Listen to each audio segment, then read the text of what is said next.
Going over the fiscal cliff? House Republicans don't want to go over the fiscal cliff and have put revenues on the table. We're waiting for the White House to respond. So it's in the president's court at this point to come up with a substantive response to a very serious offer that House Republicans have articulated. So it's my hope that we don't go over it. I don't think it's a good plan. I don't think it's a good policy, and I think it's something to avoid. But you need two parties here to avoid and avert this. And so far, we've sensed a willingness on the part of Secretary Geithner to say, looks like we might be going over. I hope that's not true. You look at the poll numbers out there. A lot of Americans say, look, the president won the election 2-1 right now. I saw in one poll this week suggesting they're with him on this idea of raising tax rates for the wealthy. Ultimately, are you guys going to have to cave?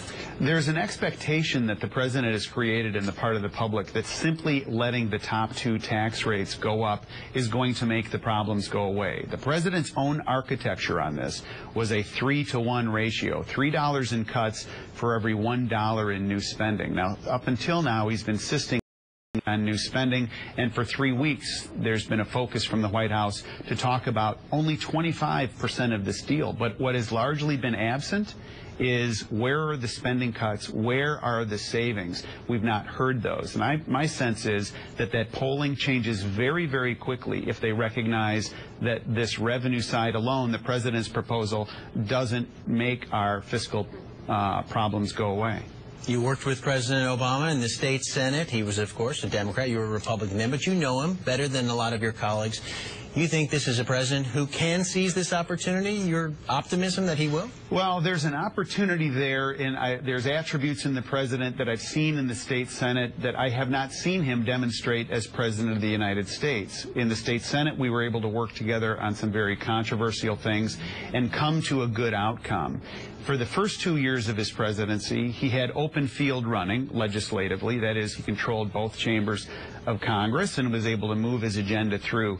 In divided government, he has not risen to the task of being able to put a large deal together, and that's unfortunate. Now he's got another opportunity. He's got a Speaker of the House and House Republicans that are willing to sit down and be a part of this solution, who have come forward with new revenues, but now House Republicans, and I think, frankly, the rest of the country, as they continue to learn the rest of this story, are saying, Mr. President, where are the savings? Because new revenues alone are not going to avert our long-term debt problems. The suggestion from the president from the White House is, listen, Republicans, you move on rates, you move, and let's take the issue of middle-income taxes off the table right now, and I'll surprise you on the entitlement side. I'll bring more to the table than you think. You don't buy it yet? There's been a lot of surprises from the administration, and most of them have been unpleasant. We're at $16 trillion in debt. Secretary Geithner came to the House earlier this week with another proposal that was jarring to me, actually. It was such a non-starter. They said we want $1.6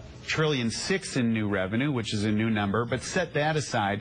They've asked for unbridled authority to raise the debt ceiling based on presidential whim, and they want the ability to spend more money in new stimulus. Is those kinds of surprises that the American public doesn't want, doesn't need, and can't afford. Democrats are saying, listen, you all agree right now to extend the middle-class tax rates and raise rates for the wealthy.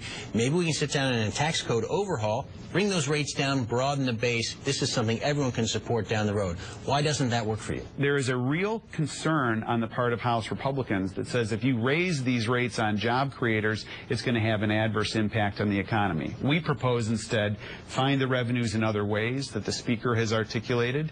That satisfies the revenue need. Let's then bridge to tax reform, and let's fix this thing. Tell me how much support John Boehner has within the Republican conference right now. He's got a great deal of support. He was renominated and reelected as Speaker wholeheartedly. The Majority Leader, Eric Cantor, nominated him, so he's not hunting out ahead of the pack, so to speak, and I think House Republicans are with the Speaker on where he's trying to get President Obama. All President Obama has to do at this point is say yes. What would represent good faith to you from President Obama? What could he do right now to satisfy you and House Republicans that he's serious? He could say yes to the idea of new revenues. Let us work on where the new revenues come from. It's coming from the very demographic group that he claims he wants to go after on this, and we can be like-minded insofar as new revenues come into this. But it is absolutely essential that the President of the United States disclose to us and to the public where it is that he proposes to save. Of the 3-to-1 architecture that he described, we've heard $1 talks about the $1, but we've heard very little. We've heard actually nothing from the White House on where they propose to save. You can't tax your way out of the problem that we're in.